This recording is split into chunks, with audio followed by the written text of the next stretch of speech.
Okay, abusia EOCO boss a friend Raymond Archer 2026 charges are a crap papa na ode kwa kopimo or attorney general side na any charges ketwa abusia na sa okra ne charges no emre bi vice president Professor Jenana Opoku Ajima odinsem bi betu dwa a okire se 2026 agenda to prosecute into this warning no ekokoma NPP criminal appointees se omo eluti state funds and as omo cause financial loss to the state abusia se wante asema American ya ye kwa play sa video no na weti asema American ya ochese 2026 agenda to prosecute momi yakona yenkonkoti asema Vice President Professor Jenana Opoku Ajima ede etudwa about a year prosecution no na ye ba ye de ehon ento aso ede amamo medamase.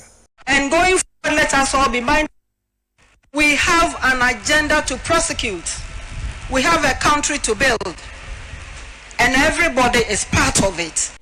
Okay, abusia Professor Jenana Opoku Ajima and I attending kase on this and seminar to the orchard say omo NDC abino omo ntenase emma omo awia omani sikano emfa omo ho ND entino agenda to prosecute 2026 na Raymond Archer EOCO boss abusia sisia no wa file some charges bia ora Operation Recover All Loot at the command no wa file sa charges no at the kwa kopimo ewo Attorney General Dominic Ayine ne office na Attorney General so a process case na sisi sa charges na Raymond Archer at the akwa kopimo ewo Attorney General office no the first charge just the 2026 no o the number of charges abusuya ora team no omo abadwuma ya Raymond Archer so ayen investigations or de kwa akoma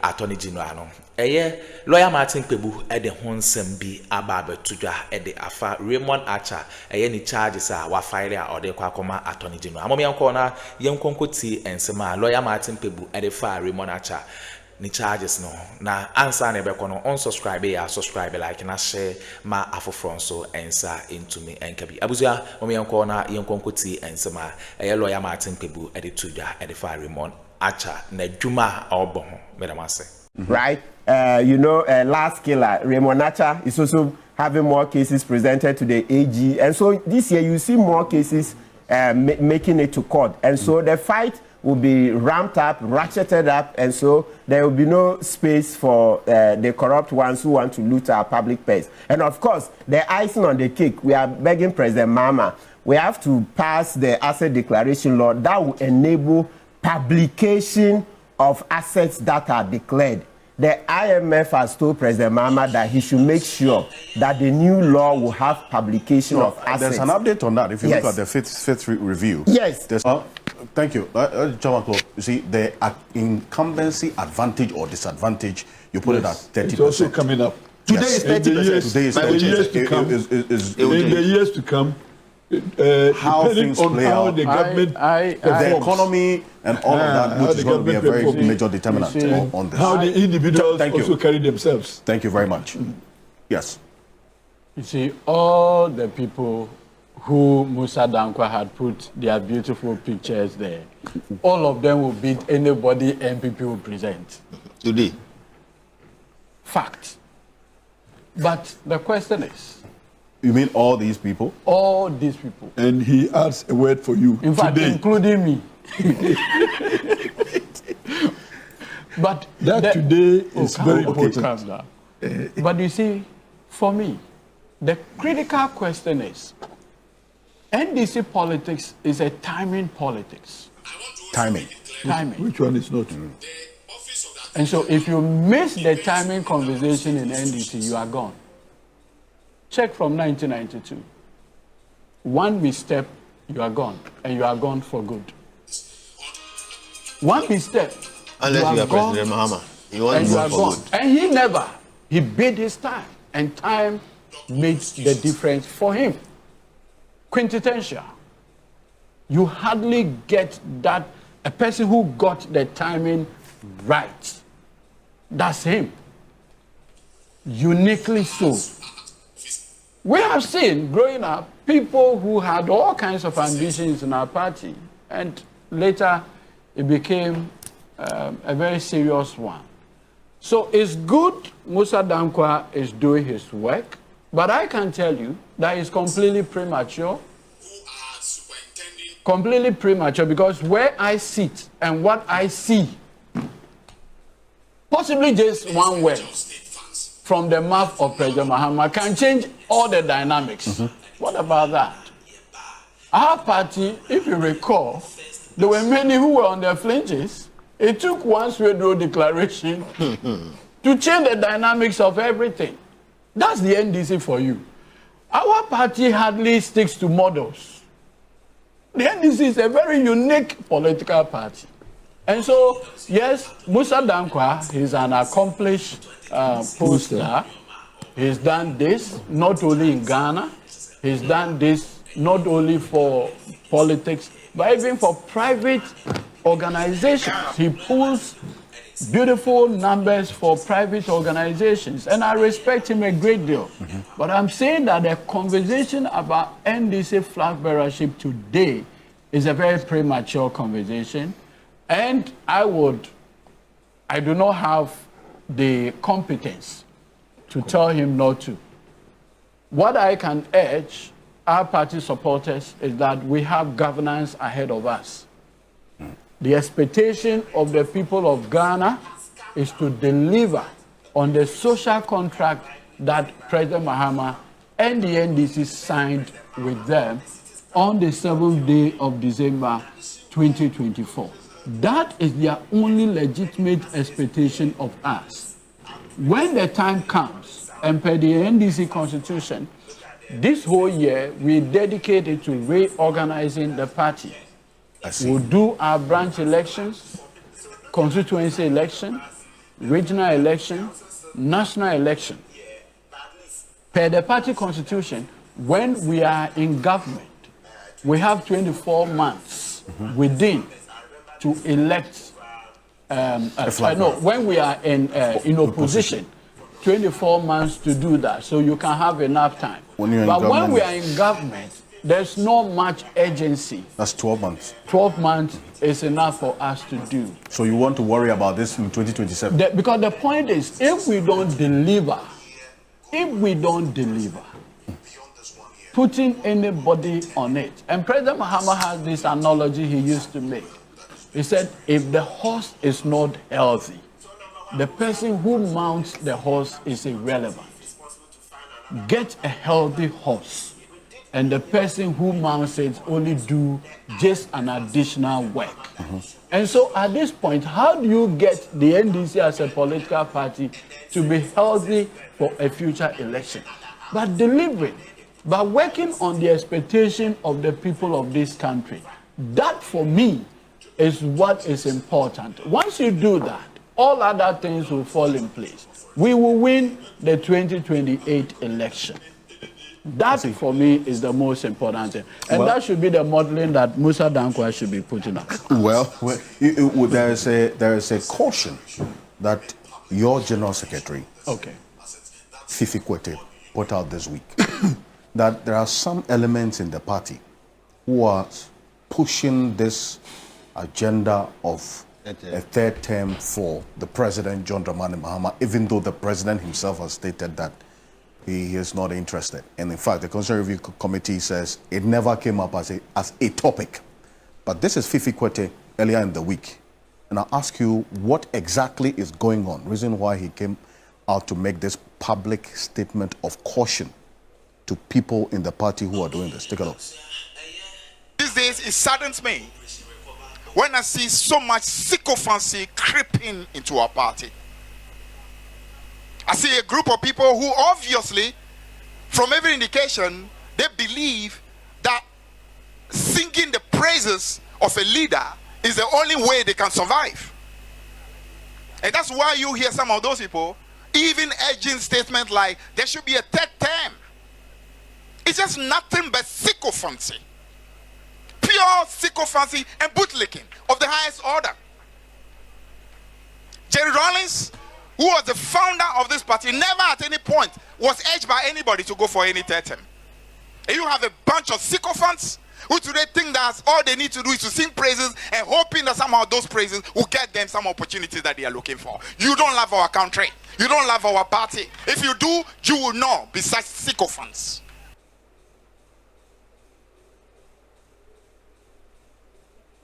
That's the General Secretary of the party, Fifi Kwete.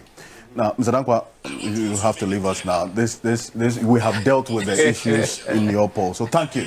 My pleasure. Happy New Year to you. Same to you. I know that within the week you're bringing out something else again. So no, I'm hiding it. For weekly. I am. You are doing the weekly poll. We're not putting it out there. We don't want the pressure to be too much. No, but we can talk talk on the side. Thank you. Thank you so much. Thank you. I appreciate you coming through.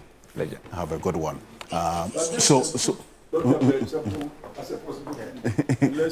Who? Dr. Brian Champon. Dr. Brian Champon. So we will see. We will see. I think it's one that he will consider as well. Mr. Dawanklo, this statement by the General Secretary of your party, what is going on? Okay. So we take this one off. Yes, please. Yes. This matter, maybe I'll be like Pontius Pilate in this matter. But my General Secretary and my senior brother, the Honorable Fifi Kwete, has never shied away from public comments, particularly those that usually don't rap very well with everybody. That's right. I remember last year an incident which happened. So we have had this NDC lawyers conference in Kumasi. Sure. And as the General Secretary of our party, we invited him, invited the national chairman, and some very prominent party members as well. And I remember in that meeting, my General Secretary sat by myself. In fact, he was in the middle of myself and the Attorney General, Dr. Yeni. So he was giving the mic to share a few words with us. After he finished delivering his speech, I told him that, senior brother, next time I think I have to get you a written speech so that I will edit it before I give you the mic. When he said there are some NDC lawyers who are cutting deals. You remember that speech, and it became more of an albatross on the party, and it was something. So on one of our platforms, when the issue came up, I said, look, if I knew that this is what my General Secretary was going to say, and that there was dynamite in the speech, I would have taken the mic from him. But that's my General Secretary, Fifi Kwete. He's never shied away, and he's always taken a gatekeeping role, even for the party. I want to believe that whatever it is that he said it in good faith, mindful of the fact that for a political party, there are shades of opinion. You see, the D in the NDC is democratic. Even in democracies, people are permitted to be mad. Okay. To express views that are completely extreme. Sometimes even reckless. Permissible in democratic societies. The question is, could that same sentiment be expressed maybe differently, or a different forum, or possibly in-house? That possibility also exists. But you see, in all of this, the most important thing for me is, at the end, who is this thing about? It's about the personality and everything that President John Dramani Mahama has worked for. Starting as a member of parliament, January 7th, 1997, having become deputy minister, subsequently becoming a minister, becoming the ranking on foreign affairs for many years, becoming the flag bearer in the running mate in 2008, subsequently becoming president in July 2012, becoming president again, 8 years in opposition, finally president again. I do not know any living Ghanaian today with that level of experience, with that level of blessings from the Almighty God. It's important to say that in the next 100 years, only 25 Ghanaians out of 34 million will become president. And that even means that they are doing only 4 years, 4 years. The more they do 8 years, the fewer the number that can ascend that hallowed office of president. And that is a unique thing that President Mahama comes to. You see, I always say that President Mahama, maybe arguably you call him a political Maradona. He knows some of these sentiments and clamoring will come up in political space, especially looking at his performance. So very early in the year, he's put out what his position is on the matter. He didn't only say it, he went to Singapore also, where he made the point. He said, look, I'm doing my 2 terms, and I'll go back to either Busunu or wherever to go and do my farming. He's put stop to everything. That is how quintessential he is. Smart. Because, look, when you have a high performer like President Mahama, you expect people to express this kind of sentiments. You can't take it away from people. In fact, nothing precludes people from having wild imaginations, including saying that, oh, a 3rd term is a possibility. Look, in the US now, Donald Trump openly said the questions about a 3rd term. And in fact, this constitutional lawyer in the US, Alan Dichowski or something, even went to the Dershowitz or something. Dershowitz made the point that the question whether a president who had had 1 term interrupted can do is a matter that the US Supreme Court has not had the opportunity of examining. And he's a Trump supporter. Please. Very well. Yes. But I'm saying that at least even in mighty United States of America, 250 years, these conversations are very ripe, even in the most advanced democracies.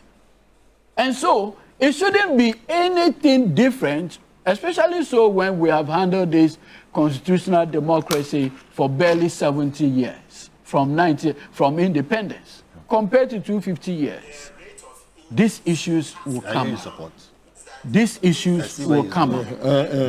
But what for me is critical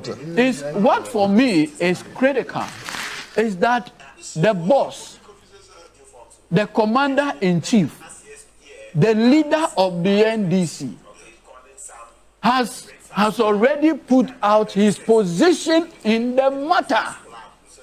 And finished. President Mahama is not a flip-flopper. It's not like some of the leaders we've had in the past without mentioning it. His yes is his yes, his no is his no. President Mahama is not the type who will be having a few moments later, like the Gen Zs now do, where you say one thing and tomorrow you are saying another thing. He's made it clear. And you see, trying to do that. He's a very smart, I'm just rounding up, very smart at that, because he realized that as human as we are, people will come out with these views. And so he had to put stop to the clamoring right from the beginning and stated his position that what he needs now is a legacy mandate and to serve the people of this country to the best of his ability. Our General Secretary, possibly for want of a better word, could have expressed that same view, maybe differently. The concern people have possibly may do with the name calling. That in a democratic space, most likely you have people express their views. Does it necessarily make them maybe sycophants? Does it necessarily make them bootlickers? Maybe these are very genuine, and those people may not have any direct benefits, either by way of appointment or anything. But these are genuine sentiments on their part that, hey, we wish there's that continuity. But the president himself says, look, I have been the forefront of ensuring peace, stability within the West African space. Yes. Look, as we speak, all ECOWAS leaders have actually voted that in 2027, when the AU chairmanship becomes vacant, the entire West African sub-region is voting for only him to take that chairmanship. That overwhelming sense of confidence from his peers is not something that you readily get, but his stellar leadership qualities that has endeared him to the people. So, fair enough, our General Secretary has made a point, but the one who has the final say is President John Dramani Mahama, and he's made it abundantly clear that he has no interest. If you recall, when H. Kwesi Prempeh submitted the committee's report to him, H. Kwesi Prempeh said something quite profound on the issue of the third term. And that for me is significant. And President Mahama was smiling when he said it, clearly showing that he has no interest whatsoever in that conversation. That ends it.